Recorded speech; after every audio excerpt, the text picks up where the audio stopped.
भारत के चुनाव आयोग ने हाल ही में कांग्रेस नेता राहुल गांधी को एक पत्र लिखकर आमंत्रित किया है, जिसमें उन्हें चुनाव प्रक्रिया से संबंधित किसी भी शिकायत और विसंगति पर चर्चा के लिए बुलाया गया है।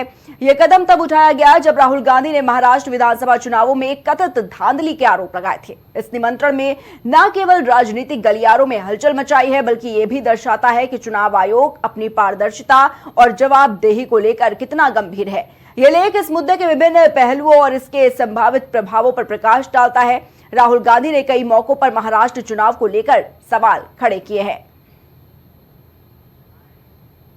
सबसे पहला सवाल, 5 साल में जितने वोटर लिस्ट में ऐड किए गए थे, उससे ज्यादा वोटर महाराष्ट्र में 5 महीनों में ऐड हुए हैं। 32 लाख वोटर्स विधानसभा 2019 एंड 2024 के बीच में। 39 लाख वोटर्स मतलब हिमाचल का जो पॉपुलेशन है वो ऐड कर दिया लोकसभा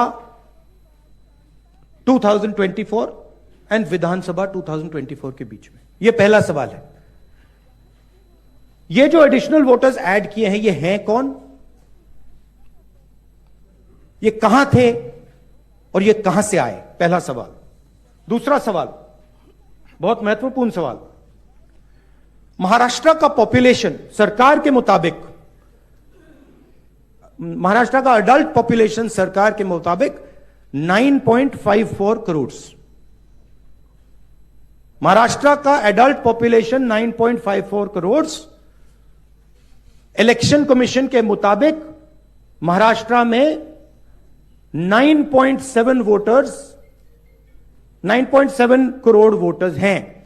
इसका मतलब इलेक्शन कमीशन कह रहा है, देश की जनता को कह रहा है, देश के युवाओं को कह रहा है कि महाराष्ट्र में एडल्ट पॉपुलेशन से ज्यादा वोटर्स हैं।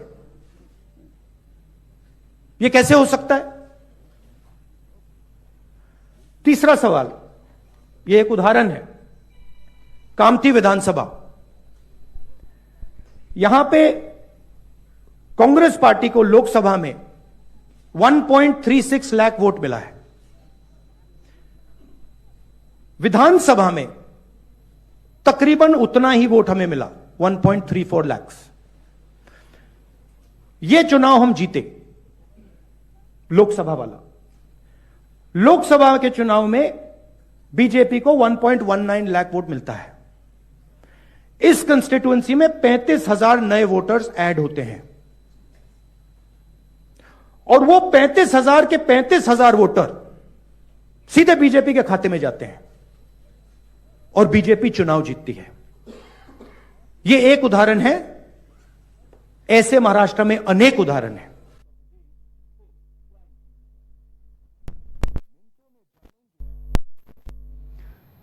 वहीं राहुल गांधी के इस बयान के बाद से इलेक्शन कमीशन उन्हें कई बार इस मुद्दे पर कई बार जवाब दे चुका है। अब राहुल गांधी को इलेक्शन कमीशन एक लेटर भी लिखा है। चुनाव आयोग ने अपने पत्र में स्पष्ट किया है कि वो राहुल गांधी के सभी सवालों और चिंताओं पर खुले तौर पर चर्चा करने को तैयार है।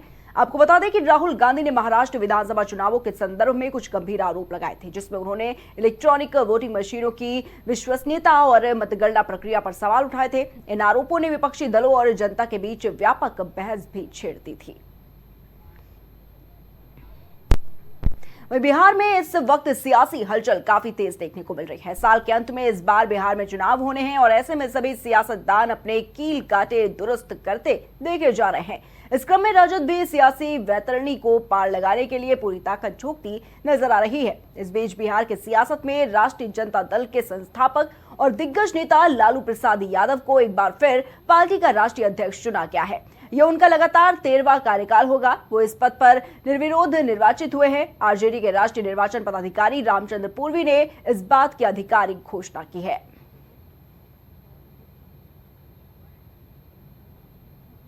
लोकनायक जयप्रकाश नारायण जी के ये ऐसे शिष्य हैं जो लोकतंत्र को कलंकित किए, संविधान को दागदार किए और सजायाफ्ता एक आर्थिक अपराधी जब किसी पार्टी का राष्ट्रीय अध्यक्ष बने और सत्ता पर बैठ करके लोगों के आदर्श बनने की भावनाओं का प्रकटीकरण करे, ये राजद कल्चर बिहार को बर्बाद कर दिया। और राजद कल्चर के स्कूल कॉलेज में पढ़ने वाले लोग भी उसी रास्ते पर चल रहे हैं। ये बिहार के हितैषी नहीं है, बिहार को बदनाम और बर्बाद करने वाले लोग हैं। राजद आज भी नहीं सुधरा है, कल भी नहीं सुधरेगा।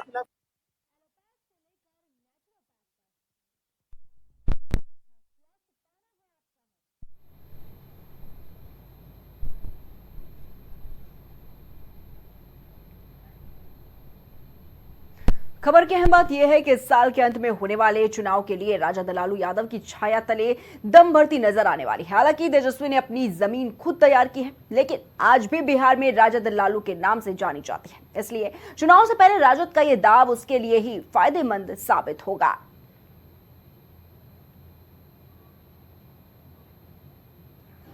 अहम बात में फिलहाल इतना ही। आप देखते रहिए प्राइम टीवी।